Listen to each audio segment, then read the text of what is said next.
Yo en estos días he estado leyendo o releyendo un, un libro de uno de mis, digamos, autores de cabecera en cuanto a la política se refiere, que es Giovanni Sartori, que se llama La política, lógica y método en la ciencia. Y ese libro me hizo preguntarme otra vez, ¿qué es la política como tal? ¿Cuál es el sentido que tiene la política? ¿Por qué es importante, digamos, la política en las relaciones, en la vida y la convivencia social? Y entonces comencé también otra vez a releer algunos apuntes que yo había hecho. Y me fui incluso a la etimología de la palabra, que viene de politicus, que viene de lo relativo a lo civil, a lo de alguna manera, trabajar las relaciones entre los ciudadanos. Y me fui y hice un recorrido a ver qué decía Aristóteles, qué decía Platón, qué decía Santo Tomás, qué decía Nicolás Maquiavelo y qué decía Carl Schmitt, que al parecer las únicas dos definiciones que nosotros aplicamos en la República Dominicana no son las que buscan los intereses más nobles y puros, como planteaba Platón o planteaba Santo Tomás de Aquino, sino la de Nicolás Maquiavelo en su sentido estricto y la de Carl. Entonces yo decía, ayer me preguntaba, ¿qué sentido tiene que una persona llegue a la política con estas definiciones tan vagas? Y me pueden decir, no, es que el pragmatismo, y el pragmatismo no es malo. Pero yo ayer pensaba también, el pragmatismo es malo si tú renuncias a todo ideal digno, a todo ideal justo, a todo principio que viene a buscar el bien común por dinero, por oro, por plata, por intereses personales, individuales, coyunturales, de grupos, porque entonces deja de tener sentido lo que es la política.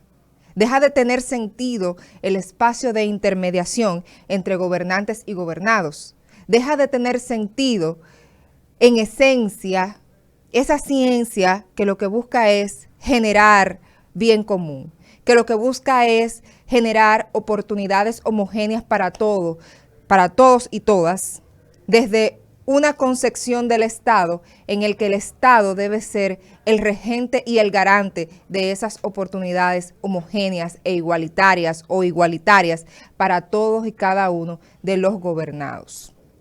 Entonces, esta mañana Danira hacía justamente un comentario en relación a aquellas personas que vienen a militar no a la política, no al servicio social y al servicio a sus conciudadanos, sino a sus íntimos intereses, sino a sus íntimas convicciones.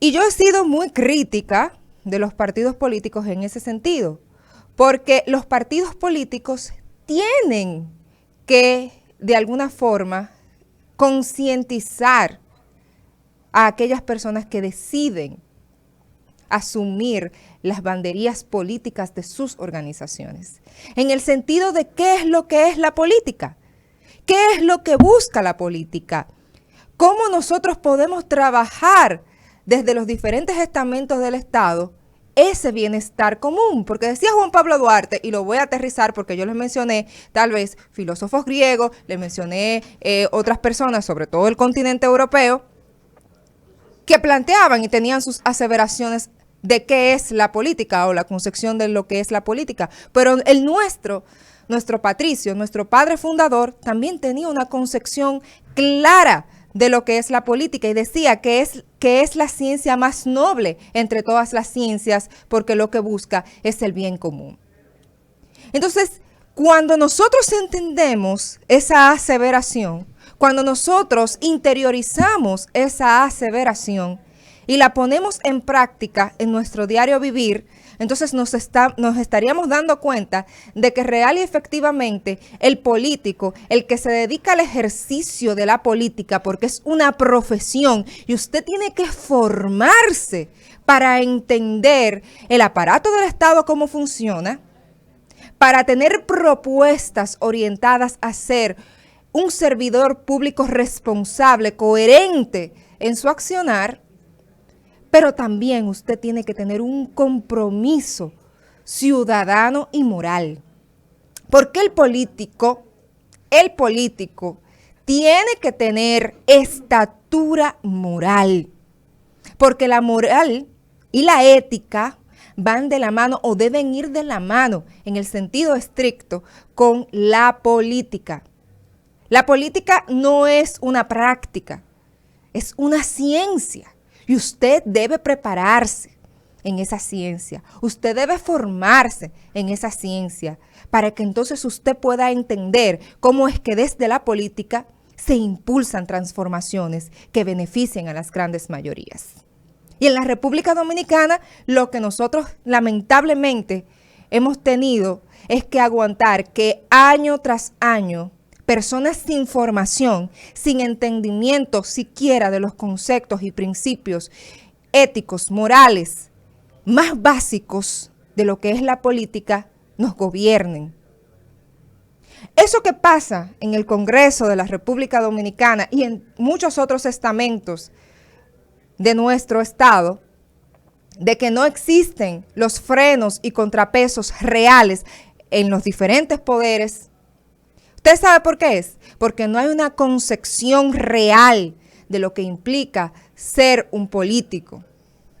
Usted no se debe, esto es un país presidencialista, pero usted no se debe al presidente de la República, usted se debe al ciudadano que le eligió para representar sus intereses. Usted no está en el Congreso Nacional, por ejemplo, para representar los intereses del presidente de turno. Y el cuestionamiento es a todos los que componen el sistema de partidos y a todos los que componen este sistema, que no es un sistema funcional. Nosotros no vivimos en una democracia funcional. Nosotros vivimos en una democracia formal, donde simplemente existen los sistemas, pero no funcionan, porque están revestidos de una legalidad que nos hemos dado, pero que como no se cumple en la práctica, no es legítima. Entonces, esos elementos, nosotros tenemos que comenzar a ver de qué manera los partidos políticos que se sientan responsables o que sean responsables de cara a sus militantes y de cara a sus ciudadanos, pues comenzar a plantearlos, porque hay que concientizar, hay que comenzar a llevarle a la gente realmente el conocimiento de qué es la política y qué se busca con la política. Pero como yo dije ayer, a este sistema le conviene ciudadanos idiotizados que no entiendan que la política es un espacio de intermediación. Y esa es una concepción mía. Es un espacio de intermediación en el que usted como ciudadano tiene la oportunidad de conocer de verdad a quién le va a representar. Y por eso es que yo ayer decía, y lo vuelvo a repetir hoy, que los debates públicos de aquellos que pretenden o tienen la intención de dirigirnos en algún momento, tienen que ser obligatorios en nuestro país. Porque eso es lo que me permite a mí como ciudadano decir, esta persona coincide conmigo, esta persona no coincide conmigo, yo estoy de acuerdo con este planteamiento, no estoy de acuerdo con este planteamiento, entiendo que esta es la persona que completa, que reúne las cualidades y calidades que yo como ciudadano entiendo serían mejores para dirigir los destinos de mi país y de mi nación y generarían un clima de bienestar colectivo. Nosotros no vamos a tener un país con verdadera justicia social, con verdadera igualdad, con un clima de oportunidades reales para todos, hasta que nosotros dejemos de politiquear y comencemos de verdad a hacer política.